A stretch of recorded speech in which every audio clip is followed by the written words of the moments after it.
It was awesome being able to sit there and chat with Bob Ritchie, knowing what that Furman program has been through, knowing what they went through last year, knowing how close he's been, knowing how much he cares about getting that group and that specific team and those guys that came back for him, Mike Bothwell and Jalen Slauson, like they could have been gone. Those guys are high major basketball players. Jalen Slauson is going to, if he doesn't end up being an NBA player at some point, he's going to be a two-way G League, something like that. He's got pros.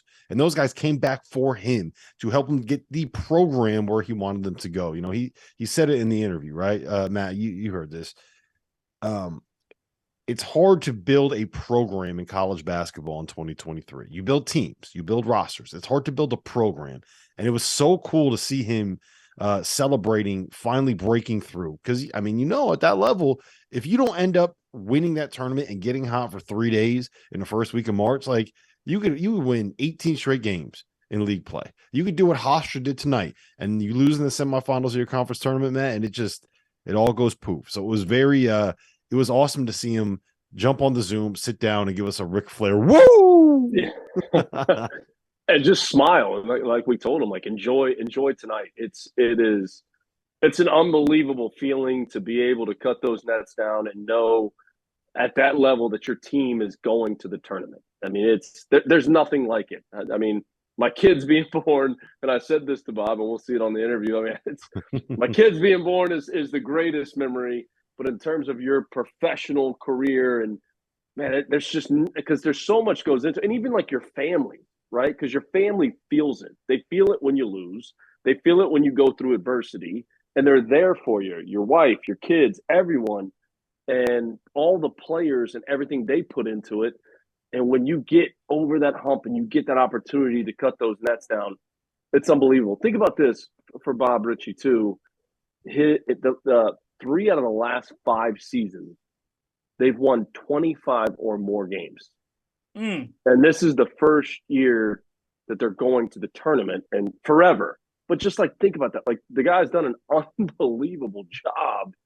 And it's remarkable. And he started there. I mean, that's what makes these moments so good, man. And you know this as well as anyone, because you could be an incredible basketball team. You can win 28, 29, 30 games at that level and be a very, very good team that can go. And honestly, if you stuck Furman in the ACC, they're probably finishing somewhere in the top half, right? They're probably finishing around 500, maybe 8-10, something along those lines. Like they're good enough to compete with a lot of those teams. At minimum, they're better than Louisville. We saw that firsthand, right? So to see them be able to realize that success with the reward that everybody wants. And even if they get knocked out in the first round, it's just like you get to go experience it, right? Yeah. You fly on that jet, you go and you go to the press conference, you have everybody asking you the questions, you're on national television. If you're lucky enough, maybe you got Jim Nance and Grant Hill on the sideline calling your game. Like it's the experience. It's the experience. That's all you want, like one chance. You just mentioned Jim Nance and Grant Hill. Like I'll never forget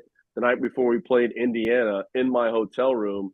It's Jim Nance, Grant Hill, Tracy Wolfson, like the crew.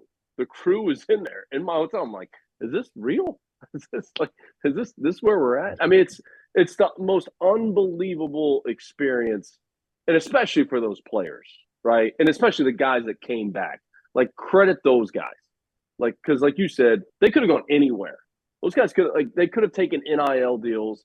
And on the interview, we'll see it. I mean, Bob talked about it. Like, no, we made a pact. We're staying here. We're sticking to this. We're going to get this done. And to me, that's the most impressive thing. And two, like, think about the emotions of last year's game, right? They score. Everybody thinks the game's over. They've got 3 guys on David Jean-Baptiste at half court, and he rises up and knocks that shot down for Chattanooga. Furman thinks they're going to the NCAA tournament. And all of a sudden, that shot goes in, and the emotions of, holy cow, like, I mean, to see that they get back to that level. I thought this was impressive, too. He had a press conference, Bob Ritchie did, earlier in the season when people were asking him, what's wrong? What's wrong? There's nothing wrong with us. There's nothing wrong. And he alludes to this in this interview. Hey, we lost some games. There's some expectations on our team. But there's nothing wrong with this team. We've got to go through some things. We've got to grow. We've got to get better. And it's impressive. It's impressive to see what they did, and credit to him and his staff for tonight and for going to the tournament.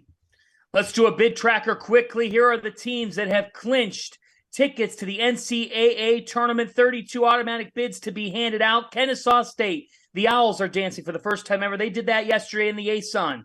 UNC Asheville with an amazing comeback victory yesterday. The Bulldogs dancing for the first time since 2016. The legend of Drew Pember lives on.